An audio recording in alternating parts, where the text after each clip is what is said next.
బైబిల్లో ఉండే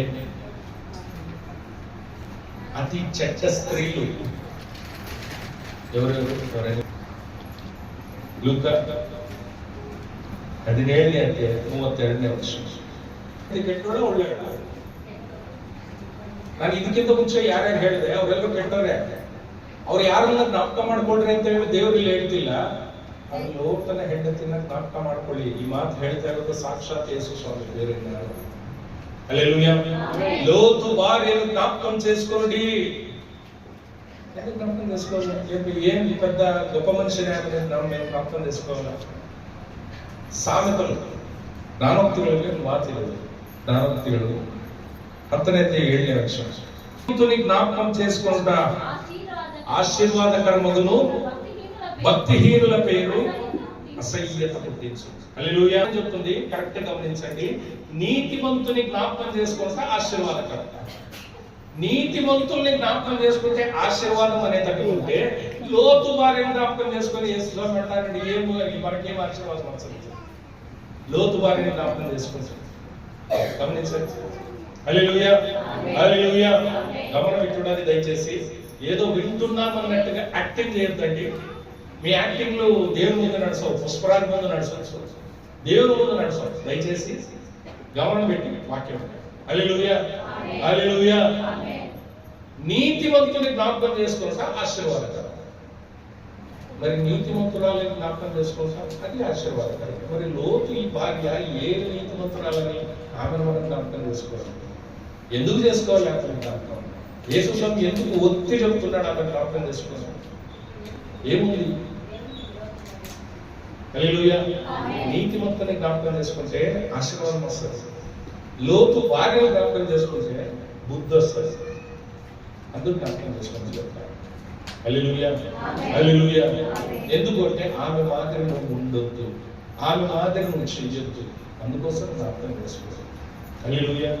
ఇంతలో ఏం చేసింది ఆయన? మనకందరికీ తెలిసిందే, లేదు అని కాదు. కొన్ని కొత్త సంగతులు ఉన్నాయి ఈరోజు, కొన్ని విశేషమైన సంగతులు ఉన్నాయి. దాన్ని ఈరోజు మనం హల్లెలూయా, హల్లెలూయా. దేవుని మహిమ కలుగును గాక. ఏ బుద్ధి నేర్చుకోవాలి మనం? ఈ లోతు భార్య నుంచి చదువుదాం. ఆదికాండ 19ನೇ అధ్యాయం 3ನೇ వచనం. సమాధానంగా చదవండి. అర్జెంట్. అయినను అతడు మిక్కిలి బలవంతము చేసినప్పుడు వారు అతని తట్టు తిరిగి అతని ఇంట ప్రవేశించి అతడు వారికి విందు చేసి పొంగలి రొట్టె. ఎవరికి భోజనం చేసినారు? ಲೋಟನು ಮಾಡ್ದ. ಯಾರಿಗೆ ಮಾಡ್ದ? ದೇವದೂತలు. హల్లెలూయా. గమనించండి. దేవదూతలు లోతు ఇంటికి సొదొమ గొమొర్రా పట్టణానికి వచ్చిన ఊరి దగ్గరికి వస్తూనే ఊరవతల ఊరి పొలిమేరలో ఊరి స్టార్టింగ్ లోనే లోతు ఆడ కూర్చొని జనాలతో మాట్లాడుతూ కూర్చొని ఉన్నాడు. దేవదూతల్ని చూస్తూనే వాళ్ళ దేవదూతల్ని గుర్తుపట్టి వాళ్ళ దగ్గరికి పోయి, అయ్యా మీరు మా ఇంటికి రావాలి, ఈ రాత్రి మా ఇంట్లో మీరు రెస్ట్ తీసుకుని భోజనం చేసి రేపు పొద్దున మీ దారిని మీరు పోదురు అంటే వాళ్ళు అన్నారు, లేదు మేము రోడ్లోనే ఉంటాం, దారిలోనే ఉంటాం, పర్లేదు, మేము ఏ ఇంటికి రాము అన్నారు. లేదు అని చాలా బలంతో పెడితే అప్పుడు లోతు ఇంటికి పోయినారు. లోతు ఇంటికి పోతే వాళ్లకు పొంగని రొట్టెలు చేశారు. పొంగే రొట్టెలు గుర్తుందా మీకు? పొంగే రొట్టెలేవి, పొంగని రొట్టెలేవి. పొంగే రొట్టెలంటే ఊరి, పొంగని రొట్టెలంటే హల్లెలూయా. ఈ రొట్టెలు చేసి ఎవరు పెట్టినారు? ఎవరు పెట్టింది? లోతు పెట్టినాడు. ఎవరికి పెట్టాడు? దేవదూతలకు పెట్టాడు. లోతు భార్య ఉంది, 2 ఆడపిల్లలు ఉన్నారు. వాళ్ళు ఏమైనా హెల్ప్ చేసిండ్రా? వాళ్ళ దగ్గరికి కూడా హల్లెలూయా. ఈ దేవదూతలు లోతు దగ్గరికి రాక మునుపు ఆ రోజు మధ్యాహ్నం, సాయంత్రం ఈడికి వచ్చినారు. ఆ రోజు మధ్యాహ్నం అబ్రహాము దగ్గరికి పోయి వచ్చినారు. అది మనకందరికీ తెలుసు. మమ్రే అనే ఒక తోటలో గుడారం వేసుకొని అబ్రహాము సారా వాళ్ళు అక్కడ వాసం ఉంటే ఓ రోజు మధ్యాహ్నం 12 గంటలకు 3 దేవదూతలు నడుచుకొని వచ్చినారు. ముసలోడు అబ్రహాం 75 ఏళ్ళు అతనికి అతను నిలబడి చూసినాడు. వాళ్ళని చూస్తూనే వాళ్ళని దేవదూతలను గుర్తుపట్టినాడు. వాళ్ళు మనుషు రూపంలో వచ్చినారు. దేవదూతల మీద రెక్కలు కట్టుకొని రాలేదు. వాళ్ళు మనిషి రూపంలోనే వచ్చింది. కానీ వాళ్ళు చూస్తానే దేవుని దూతలని గుర్తుపెట్టినారు.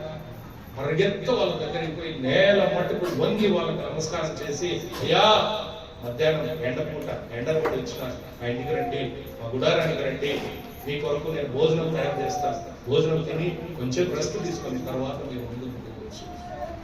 వాళ్ళు సరే అన్న వాళ్ళని పిలుచుకొచ్చి చెట్టు కింద కూర్చోబెట్టాడు. పరిగెత్తపోయిన గుడారం దగ్గరికి అక్కడ సారా ఉంది. 3 సేర్లు పిండి పిసికి రొట్టెలు చేయమని చెప్తున్నాడు. పరిగెత్తపోయినాడు. అక్కడ గొర్రెలు, పశువులు, ఎడ్లు అన్నీ ఉన్నాయి. వాళ్ళ దగ్గరికి పోయినాడు. ఆడ పనివాడిని పిలిచి ఒక కొవ్విన దూడను నరికి ఇమ్మీడియట్లీ వంట సిద్ధం చేయొచ్చు. హల్లెలూయా. ఇక్కడ వంట తయారు చేసింది ఎవరు? సారా. అక్కడ వంట తయారు చేసింది ఎవరు? మరి భార్య ఉండి ఎందుకు చేయలేదు? హల్లెలూయా, హల్లెలూయా. కూతురు నుండి ఎందుకు చేయలేదు? లోతు భార్యను జ్ఞాపకం చేసుకోండి అంటే ఇగో ఈ కారణం. ఎందుకు? కొంతమంది అంతే. కొంతమంది నేను కొన్ని ఇంట్లో ప్రార్థనకు పోతాను. ఇంటి యజమానికి, పాస్టర్కు ధారాళంగా కానుకీయాలనే ఆశ, మంచి భోజనం పెట్టాలనే ఆశ. కానీ భార్య మనసే రాదు, పీసులు వేయడానికే మనసు రాదు. ముందని ఆడే రసం తోడి వేస్తారు కానీ పీసులు మాత్రం దాంట్లోనే ఉంటాయి. చేసిందే పాస్టర్ వరకు కానీ మనసు రాదు. 500 ఇచ్చిపోక పాస్టర్కి ఏం చెప్తారు? ఈమె లోపల ఇవ్వాలి. నేను దానికి డాన్సర్ బైబుల్ నేను చూడాలి, ప్రార్థన చేసి ఇంటికి వస్తాను. తెలిసి చూసే 50, 100, 200 అయిపోయి అందుతారు లేదో. ఇదే నామగోళ్ళు మా భార్యకు తెలుసు, పిల్లలకు తెలుసు. ఇదే నామగోళ్ళు. ఒక రోజు నేను కుటుంబ ప్రార్థనకు వచ్చిన, ప్రార్థన అయిపోయింది, నాకు కూడా ఇచ్చిన, ఇంటికి పోయిన బైబిల్ తెలిసి చూస్తే 30 రూపాయలు. 30 రూపాయలు. ముగ్గురు వచ్చిన వేలు ప్రభు సీన తలా 10 రూపాయలు, తలా 10 రూపాయలు, 30 రూపాయలు. దేవునికి ఇవ్వాలంటే అస్సలు అవసరాలు. హల్లెలూయా, హల్లెలూయా. దేవుని కార్యాలంటే, దేవునికి ఇవ్వాలంటే నువ్వు ఎంత ధారణం ఉంటావో దేవుడు అంత ఆశీర్వదిస్తాడు. నువ్వు ఎంత బిగపడతావో అంత దరిద్రం, అంత దరిద్రం. దేవుని కార్యాన్ని విస్తారంగా మనస్ఫూర్తిగా చేయాలి. కానీ ఇలాంటి మనోభావం పెట్టుకొని చేయాలి. హల్లెలూయా, హల్లెలూయా. దేవుని మహిమ కలుగును గాక. ఓ యేసు మహారాజ్ కి. ఈడ యేసు స్వామి ఒత్తి చెప్తున్నా, మిగిలిన ఎంతో మంది దుష్టులు ఉన్నా వాళ్ళందరినీ వదిలేసి లోతు వారిని జ్ఞాపకం చేసుకోండి. ఎందుకు అంటున్నాడంటే ఒక పాఠం నేర్చుకోవడానికి. ఏ పాఠం? ఇంతకు లోతు వారి ఎక్కడ తప్పిపోయింది? ఎందుకు అలాంటి స్వభావం వచ్చింది?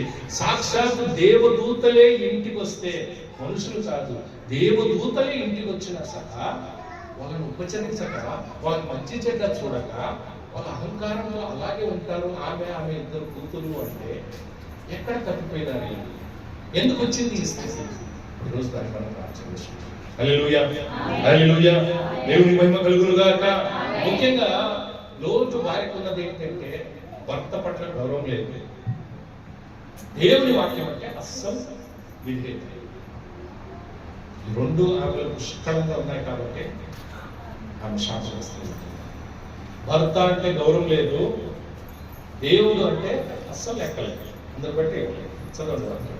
ఆదికాండ 12 అయితే 12వ అధ్యాయం. ఆదికాండ 12, 4, 5 వచనాలు. హల్లెలూయా. కొన్ని విశేష సంగతులు మనం ఇప్పుడు గమనిద్దాం. ఎక్కడ లోతు భార్య తప్పిపోయింది, ఎక్కడ ఆమె శాపగ్రస్తురాలుగా మారిపోయింది అనడానికి ఒక చిన్న ఎగ్జాంపుల్. దేవుడు అబ్రహామును పిలిచాడు. మనకందరికీ తెలుసు, అవునా? అబ్రహామా, నువ్వు లేచి నేను చూపించే దేశానికి పో అనేకే ఎవరు మాట్లాడినట్టు తెలియదు. దేవుడు అనుకొని తన ఊరిని, తన బంధువుల్ని, తన కలిగిన సమస్తాన్ని వదిలేసి అబ్రహాము తన భార్యతో బయలుదేరాడు. భార్యతో బయలుదేరితే వాళ్ళతో పాటు తన తమ్ముని కొడుకైన లోటు కూడా జతలొచ్చాడు. హల్లెలూయా. ముగ్గురు తమకు సంబంధించిన ప్రతిదీ తీసుకొని ఆ ఊరి నుంచి బయలుదేరారు. అప్పుడు అబ్రహాముకు వయసు ఎంత అంటే 75 సంవత్సరాలు. హల్లెలూయా, హల్లెలూయా. వాక్యం చాలా స్పష్టంగా చెప్తుంది, అబ్రహాము సారా ఇద్దరు బయలుదేరితే వాళ్ళతో పాటు లోటు బయలుదేరినాడు అని. లోటు బయలుదేరినాడు నిజం. అప్పుడు లోటుకు పెళ్ళైందా, ఉందాడా? గమనించండి. లోటుకు అక్కడ పెళ్ళైనట్టుందా? లోతుకు భార్య ఉన్నట్టుందా? అబ్రహాము తన భార్య అయిన సారా తన తమ్ముని కొడుకైన లోటుతో బయలుదేరని ఉందే గాని తన భార్య అయిన సారాతో లోతు భార్యతో బయలుదేరినని లేదా? అంటే అర్థమేంటి? లోతుకు పెళ్లి కాలేదు.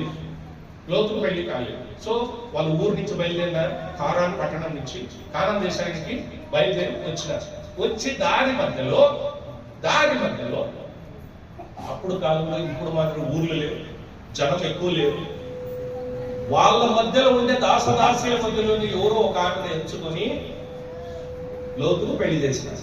ఎవరు చేసినారు పెళ్లి? అబ్రహామే పెళ్లి చేసినాడు. ఎందుకంటే పెద్దనాన్న కాబట్టి. హల్లెలూయా. యవ్వనస్తుడు లోతు, 75 సంవత్సరాల ముసలోడు అబ్రహాం. బయలుదేరి వచ్చేటప్పుడు పెళ్లి కాలేదు. మధ్యలో అబ్రహామే వాళ్ళకు పెళ్లి చేసినాడు. హల్లెలూయా. ఇప్పుడు లోటు భార్య ఎవరితో ఉన్నారు? ఇప్పుడు అబ్రహాంతో ఉన్నారు, సారాతో ఉన్నారు. అంటే అర్థమేంటి? అబ్రహాము సారాతో లోటు భార్య కొద్ది కాలం ఉన్నారు, కాలం గడిపినారు. సో ఆ కొద్ది కాలం ఉన్నారు కాబట్టి అబ్రహాముకుండే శక్తి, అబ్రహాముకుండే ఆశీర్వాదం లోతుకు కూడా వచ్చింది. అవునా? దేవుడు అబ్రహామును ఆశీర్వదించాడు, సేమ్ టైం లోతును కూడా ఆశీర్వదించాడు. ఎంతలా అంటే ముందుటి దినాల్లో వీళ్ళిద్దరు వేరవడానికి కారణమే వాళ్ళ ఆస్తి, వాళ్ళ ఐశ్వర్యం. వీళ్ళిద్దరు దూరం అవడానికి కారణం ఏంటంటే వీళ్ళ ఆస్తి. ఎందుకు?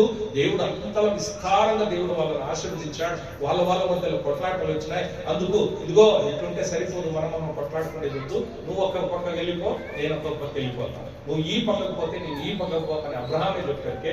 వీడేమని అనుకున్నాడు? కళ్ళెత్తి చూస్తే పచ్చగా కనపడింది, నీళ్లు ఉండేటట్టు కనపడింది, సొదొమ గొమొర పట్టణం, ఇది నాకు బెస్ట్ అనుకొని నేను అట్లా పోతాను అన్నాడు. సరే వాటితో నేను ఇట్లా పోయేటప్పుడు లోటుకు పెళ్ళైనది, భార్య నది విలువ, వీళ్ళిద్దరు దూరం వెళ్తారు. అంటే అర్థమేంటి? కొద్ది కాలం లోటు భార్య అబ్రహాముతో ఉన్నారు, సారాతో ఉన్నారు. హల్లెలూయా. అబ్రహాముతో ఉన్నందువల్ల లోటుకు మనుషులు ఎవరో, దేవదూతలు ఎవరో అర్థమైంది. అతను కూడా నీతిమంతుడుగా ఎంచబడ్డాడు. అబ్రహాం ఎంత భక్తి ఉందో, ఎంత నీతి ఉందో, ఎంత ప్రార్థన పడో, లోతు కూడా అలాంటి అలవాట్లనే లోతు కూడా అలవర్చుకున్నాడు. అందుకే దేవదూతలు వచ్చాక అబ్రహాం చూసి వీళ్ళు దేవదూతలను కనుక్కొని వాళ్ళ ముందు సాగిలపడ్డాడు. అవునా?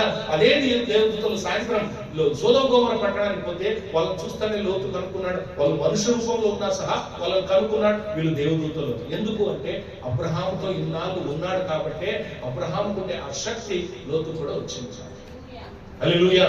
ఇప్పుడు ప్రశ్న ఏంటంటే అబ్రహాంకుండే శక్తి, అబ్రహాంకుండే భక్తి, అబ్రహాంకుండే అన్ని లోతుకు వచ్చినాయి. మరి సారాకున్న అన్ని సారా లోతు భార్యకు రావాల్సినది కదా, మరి ఎందుకు రాలే అన్నట్టు? ఎక్కడ తప్పిపోయింది ఆయన? గమనించండి.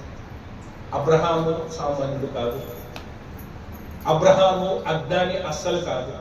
సొంత తన తమ్ముని కొడుకు, తన్ను నమ్ముకొని వచ్చిన తన తమ్ముని కొడుకు ఎవరో దారిని పోయేదాన్ని కట్టాడు. మంచి అమ్మాయిని తీసుకొని వచ్చి కట్టబెట్టింటాడు. మరి అంత మంచి అమ్మాయి ఈరోజు సాక్షాత్ దేవదూతలు వచ్చినారు అంటే అర్థం ఏంటి? ఈరోజు ఆమెకు అంత ఆస్తి ఉందంటే ఆ ఆస్తి ఎవరి వల్ల వచ్చింది? అదే దేవుడు ఇంటికి వస్తే కనీసం నీళ్ళు ఇవ్వడానికి, కనీసం భోజనం చేసి పెట్టడానికి ఆమె మనసు రావడం లేదు అంటే అంత గర్వం, అంత అహంకారం ఎక్కడి నుంచి వచ్చి ఉన్నట్టుండే ఆమెకి. గమనించండి సార్. హల్లెలూయా, హల్లెలూయా. ఎక్కడి నుంచి వచ్చింది తెలుసా? ಕನ್ನಡದಲ್ಲಿ ಒಂದು ಗಾದೆ ಇದೆ, ಅಲ್ಪನಿಗೆ ಐಶ್ವರ್ಯ ಬಂದ್ರೆ ಅರ್ಧರಾತ್ರಿಯಲ್ಲಿ ಕೊಡೆ ಹಿಡಿದ್ರೆ. ಹಲ್ಲೆಲೂಯಾ. ಕೊಡೆ ಯಾವಾಗ ಹಿಡಿತಾರೆ? ಕೊಡೆ ಅಂದ್ರೆ ಛತ್ರಿ ಯಾವಾಗ ಹಿಡಿತೀವಿ ನಾವು? ಮಳೆ ಬಂದಾಗ. ಬಿಟ್ರೆ ರಾತ್ರಿ ಹೊತ್ತು ಛತ್ರಿ ಹಿಡಿತೀವಿ. ಬೆಳದಿಂಗಳು ಸಹ ಬಿಡಬಾರ್ದು ಮೈ ಮೇಲೆ. ಅಷ್ಟು ಸುಕುಮಾರವಾದ ದೇಹ, ಅಷ್ಟು ಡೆಲಿಕೇಟ್. ಈ ಕೆಲಸ ಯಾರು ಮಾಡ್ತಾರೆ ಅಂದ್ರೆ ಈ ಇದ್ದಕ್ಕಿದ್ದಂಗೆ ಆಸ್ತಿ ಬಂದು ದೊಡ್ಡ ಶ್ರೀಮಂತರಾಗ್ಬಿಟ್ಟಿರ್ತಾರೆ ನೋಡ್ರಿ, ಅವ್ರು ಮಾತ್ರ ಈ ಕೆಲಸ ಮಾಡ್ತಾರೆ. ಕಷ್ಟ ಗೊತ್ತಿದ್ದು, ತಿನ್ನಕ್ಕಿಲ್ಲದೆ ಗೊತ್ತಿದ್ದು, ಅವೆಲ್ಲ ಗೊತ್ತಿದ್ದವರು ಸುಮ್ಮನೆ ಇರ್ತಾರೆ. ಈ ದಿಢೀರ್ ಶ್ರೀಮಂತರಾಗ್ಬಿಟ್ಟಿರ್ತಾರ, ಓಡ್ ಬಂದ್ಬಿಟ್ಟಿರ್ತಾರೆ ಒಂದೇ ಸಲ, ಓಡ್ ಬಂದ್ಬಿಟ್ಟಿರ್ತಾರೆ. ಈಗ ಇಷ್ಟು ದಿನ ಬೇಡ್ಕೊಂಡು ತಿಂದಿದ್ದು ಮರ್ತೋಗಿರ್ತಿದ್ದಾರೆ, ಇಷ್ಟು ದಿನ ಅಲ್ಲಿ ಇಲ್ಲಿ ಒದ್ದಾಡ್ಕೊಂಡು ಒಂದೊಂದು ರೂಪಾಯಿಗೆ ಒದ್ದಾಡಿದ್ದು ಕಷ್ಟಪಟ್ಟು ಅವೆಲ್ಲ ಮರ್ತೋಗಿ ಈ ದೊಡ್ಡ ಶ್ರೀಮಂತರನ್ನು ಪೋಸ್ ಕೊಟ್ಕೊಂಡಿರ್ತಾರೆ. ನಮ್ಮ ಅಕ್ಕಿ ಮಿಕ್ಕಿ ಕಾಲಗಳು ಅಂತ ತುಂಬಾ ಜನ ಮನೆ ಮನೆಗೂ ಸಿಗ್ತಾರೆ. Hallelujah, hallelujah. ಎಕ್ಸಾಕ್ಟ್ಲಿ ಲೋಟನ ಹೇಳ್ತೀನಿ ಅದೇ ಕಥೆನೇ ಆಗಿದೆ. ಲೋಟನಿಗೆ ಮದುವೆ ಮಾಡ್ಕೋಬೇಕಾದ್ರೆ ಲೋಟನಿಗೆ ಏನು ಇರಲಿಲ್ಲ, ಲೋಟನಿಗೆ ಏನು ಇರಲಿಲ್ಲ, ಇವಳಿಗೂ ಏನು ಇರಲಿಲ್ಲ. ಇವಳು ದಾಸದಾಸಿ, ಇಂಥೋಳ್ನ ತಗೊಂಡೋಗಿ ಮದುವೆ ಮಾಡಿದ್ರು. ಇಂಥೋಳ್ನ ತಗೊಂಡೋಗಿ ಮದುವೆ ಮಾಡಿದ್ರೆ ಏನೋ ಲೋಟ ಅಬ್ರಹಾಮನನ್ನೇ ಅನುಸರಿಸಿ ನಡೆದಿದ್ದಕ್ಕೆ, ಅಬ್ರಹಾಮನ ಇದ್ದಂಗೆ ಇವನು ಇದ್ದಿದ್ದಕ್ಕೆ ದೇವರ ಆತನನ್ನು ಆಶೀರ್ವದಿಸಿ ಅವನ್ನ ಘನಪಡಿಸಿ ಹೆಚ್ಚಿಸ್ಬಿಟ್ರೆ ಇದ್ದಕ್ಕಿದ್ದ ಆಸ್ತಿ ಬಂದಿದ್ದ ತಕ್ಷಣ ಇವಳಿಗೆ ಕೊಡು ಬಂದ್ಬಿಡ್ತು. ಪಾಪ ಲೋಟ ಏನು ಬದಲಾಗ್ಲಿಲ್ಲ, ಅವನು ಇದ್ದಂಗೆ ಇದ್ದಾನೆ. ಆಸ್ತಿ ಬರೋಕ್ಕೂ ಮುಂಚೆ ಹಿಂಗಿದ್ನೋ, ಆಸ್ತಿ ಬಂದ ಮೇಲೂ ಈಗಲೂ ಹಂಗೆ ಇದ್ದಾನೆ. ಆದ್ರೆ ಇವಳು ಮಾತ್ರ ಚೇಂಜ್ ಆಗಿದೆ. ಎಲ್ಲಿವರೆಗೂ ಅಂತ ಹೇಳಿದ್ರೆ ಸಾಕ್ಷಾತ್ ಇವತ್ತಿನ ಈ ಆಶೀರ್ವಾದಕ್ಕೆ ಕಾರಣ ಆಗಿರೋ ದೇವರೇ ಮನೆಗೆ ಬಂದ್ರೆ ಅವರನ್ನ ಉಪಚರಿಸಲಿಕ್ಕೂ ಮನ್ಸು ಬರ್ತಿಲ್ಲ, ಅಹಂಕಾರ ಅಷ್ಟೇ ಇದೆ. ಯಾಕೆ ಗೊತ್ತಾಗ್ತದೆ? ಯಾಕೆ ಅಂದ್ರೆ ಕಷ್ಟಪ ಅಲ್ಲ, ಅವ್ರು ದೇವದೂತರ ಅನ್ನೋದೇ ಈಗೇಗ ಗುರುತಿಡಕ್ ಆಗ್ತಾ ಇಲ್ಲ. ಆ ಮದ, ಆ ಹಣದ ಮದ ಅಷ್ಟು ಇದೆ. Hallelujah, hallelujah. ದೇವರಿಗೆ ಮಹಿಮೆ ಕಲುಗುನುಗಾಕ. మన జీవితంలో కూడా అనేక సార్లు నా భర్త రెక్కల కష్టం, దేవుడు నాకు ఇచ్చిన ఇల్లు, నా పిల్లలు, నాకు కలిగిన సమస్తానికి దేవుని కృప, ఇది దేవుడు ఇచ్చింది అని నువ్వు ఎలాంటి సందర్భంలో కూడా ఈరోజు నువ్వు ఏ స్థితిలో ఉన్నావో, ఇంతకంటే హీనమైన స్థితికి పోయినా, ఇంతకంటే ఘనమైన స్థితికి పోయినా సహా నువ్వు ఎలా ఉన్నావు అలాగే ఉండాలి. నీ భక్తి ఇంకా ఎక్కువ కావాలి, కానీ నీ ప్రార్థన ఇంకా ఎక్కువ కావాలి, కానీ ఇది కారణంగా తగ్గకూడదు, అహంకారం తగ్గాలి. నీకు దేవుడు ఆశీర్వదించి ఒక ఘనమైన స్థితి నీకు ఇస్తే, నిన్ను ఆశీర్వదిస్తే నీ బట్టలు మారొచ్చు, నువ్వు తినే తిండి మారొచ్చు, నువ్వు ఉండే ఇల్లు మారొచ్చు, నువ్వు తిరిగే బండి మారొచ్చు. నీ భక్తి మారకూడదు, నీ ప్రార్థన మారకూడదు, నీ విశ్వాసం మారకూడదు. అది ఇంకా పెరగాలే, కానీ ఏదే కారణంగా తప్పు కాదు. హల్లెలూయా. అని లోటు వారి విషయంలో అది జరగాలి. ముందు ఆమె విధేయురాలుగానే ఉన్నదేమో, అది చూసే అబ్రహాము నా తమ్ముని కొడుక్కి మంచి అమ్మాయి అనుకొని చేసి పెళ్లి చేసిండేమో.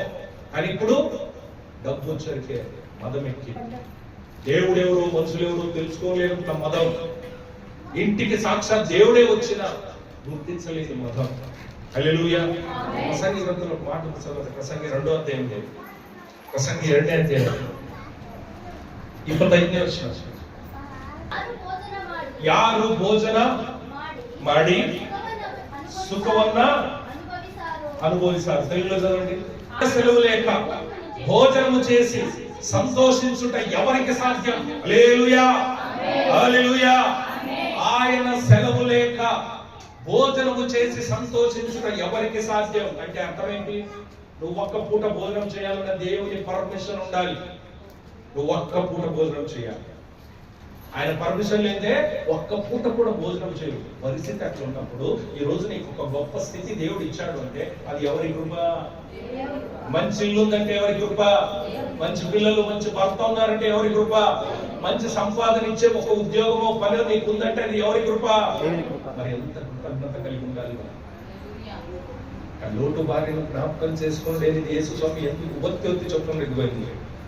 ఈ గర్వం నీకు ఉండకూడదని, దేవుణ్ణి గుర్తించలేనంత గర్వం నీకు ఉండకూడదనే దేవుడు ఒత్తి చెప్తాడు. హల్లెలూయా, హల్లెలూయా. దేవుని మహిమ కలుగును గాక. బోలో యేసు మహారాజ్ కి. దేవుడు ఐశ్వర్యం ఇచ్చే మర్చిపోయింది తన ఒక పాత బీదతనాన్ని. సాక్షాత్ దేవుడే ఇంటికి వచ్చినా సహా గుర్తించలేని పరిస్థితిలో. హల్లెలూయా, హల్లెలూయా. మరొక వాక్యం చదువుతుంది చూడండి. ఆదికాండం 19వ అధ్యాయం 25-26. దేవుడు అంటే అస్సలు భయం లేదు, దేవుని మాట అంటే అస్సలు భయం లేదు. హల్లెలూయా, హల్లెలూయా, హల్లెలూయా. సో ఇప్పుడు దేవుడు వీళ్ళ ఊరిని కాల్చేయాలని అనుకున్నాడు. వీళ్ళను ఊరవుతలి పొమ్మన్నాడు. 17వ వచనం చదవండి. 17వ వచనం. ಹೋಗು, ಪ್ರಾಣವನ್ನು ಉಳಿಸ್ಕೋ. ಪ್ರಾಣ ಮುಖ್ಯನಾ ಆಸ್ತಿ ಮುಖ್ಯನಾ? ಪ್ರಾಣವನ್ನು ಉಳಿಸ್ಕೋ ಅಂತ ಹೇಳಿ ಯಾಕೆ ದೇವರು ಒತ್ತಿ ಹೇಳಿದ್ರು ಅಲ್ಲಿ ಅಂತ ಹೇಳಿದ್ರೆ ಇದೇ ಕಾರಣ. ಯಾಕೆಂದ್ರೆ ನೀನು ಊರಲ್ಲಿ ಬಿಟ್ಟು ಬಂದಿರೋ ಆಸ್ತಿ ಅದು ಮುಖ್ಯ ಅಲ್ಲ, ನಿನ್ನ ಪ್ರಾಣ ಮುಖ್ಯ. ನಿನ್ನ ಪ್ರಾಣ ಉಳಿದ್ರೆ ಇವತ್ತಲ್ಲ ನಾಳೆ ಈ ಆಸ್ತಿನ ಮತ್ತೆ ನೀನು ಸಂಪಾದನೆ ಮಾಡ್ಕೋಬಹುದು. ನಿನ್ನ ಪ್ರಾಣವನ್ನ ಮೊದಲು ಕಾಪಾಡ್ಕೋ, ಓಡಿ ಹೋಗು ಅಂತ ಹೇಳ್ತೀವಿ. ಹಿಂದಕ್ಕೆ ತಿರುಗಿ ನೋಡಬೇಡ ಅಂತ ದೇವ್ರು ಹೇಳ್ತಾರೆ. ಲೋಟನು ಇದನ್ನೆಲ್ಲ ಮುಕ್ಕೊಂಡೆ ಮುಂದಕ್ಕೆ ಹೋಗ್ತಾ ಇದೆ. ಲೋಟನ ಹೆಂಡತಿ ತಿರುಗಿ. ಹಲ್ಲೆಲೂಯಾ, ಹಲ್ಲೆಲೂಯಾ, ದೇವರಿಗೆ ಮಹಿಮೆ ಕಲುಗುನುಗಾಕ. ಲೋಟನ ಹೆಂಡತಿ ತಿರುಗಿ ನೋಡ್ಲಿಕ್ಕೆ ಕಾರಣ ಎರಡು ನೆನಪಿಟ್ಕೊಳ್ಳಿ. ಲೋಟನ್ಗೂ ಲೋಟನ ಹೆಂಡತಿಗೂ ಎಷ್ಟು ಡಿಫರೆನ್ಸ್ ಆಗಿರುತ್ತೆ. ಒಂದು ಚಿಕ್ಕ ಉದಾಹರಣೆ. ಲೋಟನ್ಗೂ ಲೋಟನ ಹೆಂಡತಿ. ಲೋಟ ಈಗ ಆಲ್ರೆಡಿ ಮುಕ್ತಾಗಿದ್ದಾನೆ. ಅವನ ಮಕ್ಕಳು ಯವನಸ್ಥರು, ವಯಸ್ಸಿಗೆ ಬಂದಿದ್ದಾರೆ. ಅವ್ರ ಮಕ್ಕಳು ವಯಸ್ಸಿಗೆ ಬಂದಿದ್ರೆ ಇವನು ಆಟೋಮೆಟಿಕಲಿ ಮುಕ್ತ ಆಗಿದ್ದಾನೆ. ಇವ್ರಿಗೆ ದೇವ್ರು ಹೇಳಿದ್ದೇನೆ, ಆ ಬೆಟ್ಟದ ಸೀಮೆಗೆ ಓಡಿ ಹೋಗು, ನಿನ್ನ ಪ್ರಾಣವನ್ನು ಉಳಿಸ್ಕೊ. ಬೆಟ್ಟಕ್ಕೆ ಓಡೋಗ್ಬೇಕು. ಇವನು ಮುಕ್ತ. ಇವನ ಕೈಲಿ ಆಗ್ತಿಲ್ಲ. ಏನಂದ ಇಲ್ಲ ನೋಡಿ, ಏನಂದ ಇದೆ. 19-12 ವರ್ಷ లోతుకు లోతు భార్యకి ఎంత డిఫరెన్స్ ఒకసారి గమనించు. లోతు ముసలోడు అయిపోయినాడు. అయ్యా నువ్వేమో ఆ కొండకి వెళ్ళిపో, నీ ప్రాణాన్ని కాపాడుకొని నువ్వు చెప్పినావు. నేను ముసలోని అంత దూరం పరిగెత్తలేను, ఆ కొండ నేను ఎక్కలేను. ఈ లోపు ఏమన్నా అగ్ని కురిస్తే, ఆకాశం నుంచి అగ్ని కురిస్తే నేను చచ్చిపోతాను.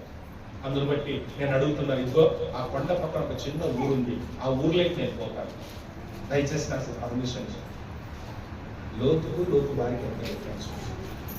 లోతు నోరు తెరిచి అడిగి తనకి ఏమైతుందో ఏమి కాదో చెప్పుకుంటున్నాడు దేవుడితో. కానీ లోతు భార్య తిరిగి చూసాడు. లోతుకు లోతు భార్యకి ఎంత డిఫరెన్స్. హల్లెలూయా, హల్లెలూయా, దేవుని మహిమ కలుగును గాక. లోతుకున్నంత విధేయత లోతు భార్యకి అస్సలు లేదు. కాబట్టి ఆమె తిరిగి చూడొద్దు, ప్రాణాన్ని కాపాడుకో అని చెప్పిన తిరిగి చూసి ఉప్పు స్తంభమాయను. హల్లెలూయా, హల్లెలూయా. ఇప్పుడు ప్రశ్న ఏంటంటే, లోతు భార్య ఎందుకు తిరిగి చూసింది? ಯಾಕೆ ಹಿಂದೆ ತಿರುಗಿ ನೋಡುದು ಲೋಟನ ಹೆಂಡತಿ? ನಿಮಗೆಲ್ಲ ಗೊತ್ತಿರೋದೇನು, ನಮಗೆಲ್ಲ ಮೊದಲಿಂದ ನಾವು ಕೇಳಿರೋದೇನು?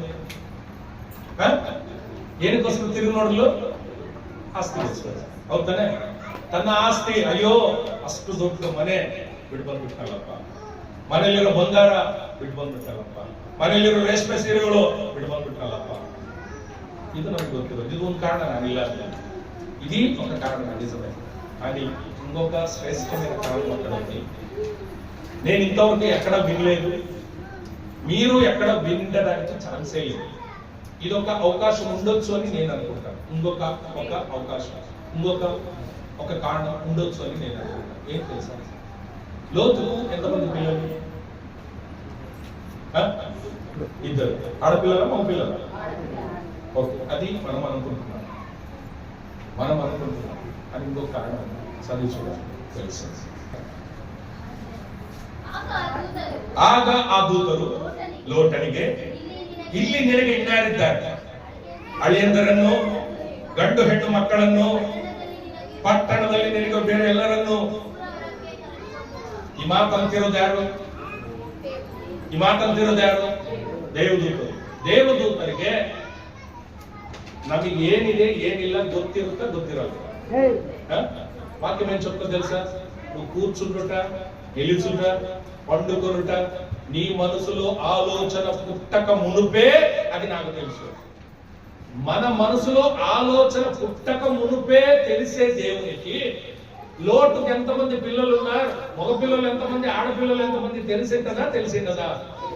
ఆ వాక్యం అసలు ಆಗ ಆ ದೂತನು ಲೋಟನಿಗೆ, ಇಲ್ಲಿ ನಿನಗೆ ಇನ್ನಾರಿದ್ದಾರೆ. ಅಳಿಯಂದರಿದ್ದಾರಾ? ಒಂದು ನಿಮಿಷ. ಅಳಿಯಂದರಿದ್ದಾರಾ? ಇಲ್ವಾ ಲೋಟನಿಗೆ? ಅಳಿಯಂದರಿದ್ದಾರಾ ಇಲ್ವಾ? ಇದ್ದಾರೆ. ಹೆಣ್ಣು ಮಕ್ಕಳಿದ್ದಾರಾ? ಗಂಡು ಮಕ್ಕಳು ಇದಾರೆ ಇಲ್ವಾ? ಇಲ್ಲ ಅನ್ನಂಗಿದ್ದಿದ್ರೆ ದೇವದೂತರೇ ಈ ಮಾತು ಯಾಕೆ ಹೇಳ್ತಾ ಇದ್ದಾರೆ? ಈಗ ಅಳಿಯಂದ್ರೆ ಇದ್ದಾರೆ ಅಂತ ಹೇಳಿ ಐತೆ, ಅಳಿಯಂದ್ರೆ ಹೇಳಿದ್ದಾರೆ ಇದ್ದಾರೆ, ಹೆಣ್ಮಕ್ಳು ಅವರೇ ಹೇಳಿದ್ರು ಅವರು ಇದ್ದಾರೆ. ಹಾಗಿದ್ಮೇಲೆ ಹೆಣ್ಣು ಮಕ್ಕಳು ಅಲ್ಲಿ ಮೆನ್ಷನ್ ಮಾಡ್ತಿದ್ದಾನೆ ಅಂತ ಹೇಳಂದ್ರೆ ಇದರ ಇಲ್ವಾ ಅವಶ್ಯ. ಯಾಕಂದ್ರೆ ನಮಗೆ ಮಾತಾಡ್ತಿರೋದು ಮನುಷ್ಯರಲ್ಲ, ಮನುಷ್ಯರಿಗೆ ಒಂದು ಗೊತ್ತಿರ್ಬೋದು, ಒಂದು ಗೊತ್ತಿಲ್ಲ ಇರ್ಬೋದು. ಮಾತಾಡ್ತಿರೋದು ದೇವರಿಗೆ ಆ ಮಾತು ಅಂತಿದ್ದಾರೆ ಅಂದ್ರೆ ಅವ್ರಿಗೆ ಇದಾರ ಇಲ್ವಾ ತಿಳ್ಕೋಬೇಕು. ಇಲ್ದಲ್ಲೇ ಸುಮ್ನೆ ಮಾತಾಡಲ್ಲ, ಇರಬಹುದೇನೋ ಅನ್ಕೊಂಡು ದೇವ್ರು ಮಾತಾಡಲ್ಲ. ಅವ್ರಿಗೆ ಕನ್ಫರ್ಮ್ ಇದ್ದಾರೇನೆ ಮಾತಾಡಲ್ಲ. ಅವ್ರಿಗೆ 100% ಕನ್ಫರ್ಮ್ ಇದೆ. ಇಲ್ಲಿ ನಿನಗೆ ಇನ್ಯಾರಿದ್ದಾರೆ? ಅಳಿಯಂದ್ರನ್ನ ಕರ್ಕೋ, ಗಂಡು ಮಕ್ಕಳನ್ನ ಕರ್ಕೋ, ಹೆಣ್ಣು ಮಕ್ಕಳನ್ನ ಕರ್ಕೋ. ಈಗ ಊರಾಚೆಗೆ ಅವರಲ್ಲಿ ಇವರು ಬಂದಿದ್ದಾರೆ. ಇಲ್ಲಿ ಯಾರಿದ್ದಾರೆ? ಈಗ ಯಾರ್ಯಾರಿದ್ದಾರೆ ಇಲ್ಲಿ ಊರಾಚೆ? ಈಗ ಯಾರ್ಯಾರಿದ್ದಾರೆ ಇವ್ರಿಗೆ? ಲೋಟನ್ ಇದ್ದಾನೆ, ಲೋಟನ್ ಹೆಂಡ್ತಿದ್ದಾಳೆ, ಇಬ್ರು ಹೆಣ್ಣು ಮಕ್ಕಳು. ಅಂದ್ರೆ ಹಿಂದೆ ಯಾರು ಉಳ್ಕೊಂಡ್ರು? ಊರಲ್ಲಿ ಯಾರು ಉಳ್ಕೊಂಡ್ರಿ? ಇನ್ನ ಅಳಿಯಂದ್ರು ಉಳ್ಕೊಂಡಿದ್ದಾರೆ, ಗಂಡು ಮಕ್ಕಳು ಉಳ್ಕೊಂಡಿದ್ದಾರೆ. ಹಲ್ಲೆಲೂಯಾ. ಬೇಕಿದ್ರೆ ಸಾಧಾರಣವಾಗಿ ಎಲ್ಲ ಊರಲ್ಲೂ, ಎಲ್ಲ ದೇಶದಲ್ಲೂ, ಎಲ್ಲ ಜಾತಿಯಲ್ಲೂ ಒಂದು ಸಾಧಾರಣವಾದ ವಿಷಯ ಏನು ಅಂತ ಹೇಳಿದ್ರೆ, ಒಂದು ಕಾಮನ್ ವಿಷಯ ಏನು ಅಂದ್ರೆ, ಅಪ್ಪಂದ್ರಿಗೆ ಮಕ್ಕಳಲ್ಲಿ ಹೆಣ್ಮಕ್ಳು ಅಂದ್ರೆ ಇಷ್ಟ, ಅಮ್ಮಂದ್ರಿಗೆ ಗಂಡು ಮಕ್ಕಳು ಅಂದ್ರೆ ಇಷ್ಟ. ಇದು ಯೂನಿವರ್ಸಲ್ ಟ್ರೂತ್. ಇಡೀ ಪ್ರಪಂಚ ಒಪ್ಕೊಳ್ಬೇಕಾಗಿರೋ ಸತ್ಯ ಇದೆ. ಏನು ಅಂದ್ರೆ ಹೆಣ್ಣು ಮಕ್ಕಳಿಗೆ, ಅವರೆಲ್ಲ ಅಮ್ಮಂದರಿಗೆ ಗಂಡು ಮಕ್ಕಳು ಅಂದ್ರೆ ಇಷ್ಟ. ಇಲ್ಲಿ ಹೆಣ್ಮಕ್ಳೆಲ್ಲ ಬಂದಾರೆ, ಗಂಡು ಮಕ್ಕಳು ಅಲ್ಲೇ ಹೋಗ್ತಾರೆ. ಅಳಿಯಂದ್ರನ್ನ ಕರುವಿ, ಅಳಿಯಂದ್ರ ಕೇಕೆ ಹಾಕಿ ನಗಾಡಿ ಏನು ಬೆಂಕಿ ಬರ್ತಿತ್ತ, ಆಕಾಶದಿಂದ ಬೆಂಕಿ ಬೀಳ್ತಿತ್ತ, ಈ ಊರೆಲ್ಲ ಸುತ್ತೋಗ್ತಿತ್ತ ಅಂತ ಕೇಕೆ ಹಾಕಿ ನಗಾಡೋದು. ಗಂಡು ಮಕ್ಕಳು ಬರ್ಲಿಲ್ಲ. ಯಾಕೆ ಬಂದಿಲ್ಲ ಅಂತ ಹೇಳಿದ್ರೆ, ಇವ್ರಿರೋ ಊರು ಎಂತದ್ದು ಅಂದ್ರೆ ಸೊದೋಮ್ ಗೋಮರ ಪಟ್ಟಣ, ಪಾಪಕ್ಕೆ ಹೆಸರಾದ ಪಟ್ಟಣ. ಗಂಡಸರನ್ನೇ ಮದುವೆ ಆಗು, ಹೆಂಗಸರನ್ನೂ ಮದುವೆ ಆಗೋ ಪಟ್ಟಣ. ಎಂತ ದುಷ್ಟರು ಅಂದ್ರೆ ಅಂತ ದುಷ್ಟರು, ಪಾಪ ತುಂಬಿರೋ ಅಂತ ಊರೊಳಗೆ ವಾಸ ಮಾಡೋ ಯೌವನಸ್ಥ ಗಂಡು ಮಕ್ಕಳು ಈ ಬೆಂಕಿ ಬೀಳ್ತಿದ್ದಪ್ಪ ಬರೋ ಹೋಗೋಣ ಅಂತ ಹೇಳಿದ್ರು ಕೇಳ್ತಾರೆ. ಹೇಳಿಲ್ಲ, ಅದಕ್ಕೆ ಬಂದಿಲ್ಲ. ಅಮ್ಮನಿಗೆ ತಡೆಯಕ್ಕಾಗ್ತಿಲ್ಲ. ಅಯ್ಯೋ, ನಡ್ಕೊಂಡು ಹೋಗ್ತಾ ಇದ್ದಾಳೆ, ಹಿಂದ್ಗಡೆಯಿಂದ ಸೌಂಡ್, ಭಯಂಕರ ಸೌಂಡ್, ಆಕಾಶದಿಂದ ಬೆಂಕಿ ಬೀಳ್ತಿರೋ ಸೌಂಡ್, ತಡ್ಕೊಳಕ್ಕಾಗ್ಲಿಲ್ಲ ಹೃದಯ. ನನ್ನ ಗಂಡು ಮಕ್ಕಳು ಈ ಬೆಂಕಿಯಲ್ಲಿ ಬೆಂಕಿ ಹೋಗ್ತಾ ಇದ್ದಾರೆ ಅನ್ಕೊಂಡು ಹಲ್ಲೆಲೂಯಾ. ಇನ್ನೊಂದು ಸೂಕ್ತ ಹೋಗ್ತೇವೆ ನೋಡ್ರಿ, ಇನ್ನೊಂದು ವಾಕ್ಯ ಹೋಗ್ತೇವೆ. 15ನೇ ವಚನ 19-15. ಮುಂಚೆ ಆ ದೂತರು ಲೋಟನಿಗೆ, ನೀನೆದ್ದು ಇಲ್ಲಿರುವ ನಿನ್ನ ಹೆಂಡತಿಯನ್ನು, ನಿನ್ನ 2 ಹೆಣ್ಣು ಮಕ್ಕಳನ್ನು ಬೇಗ ಕರೆದುಕೊಂಡು ಹೋಗು. ಏನು ಈ ಮಾತಿಗರ್ಥ?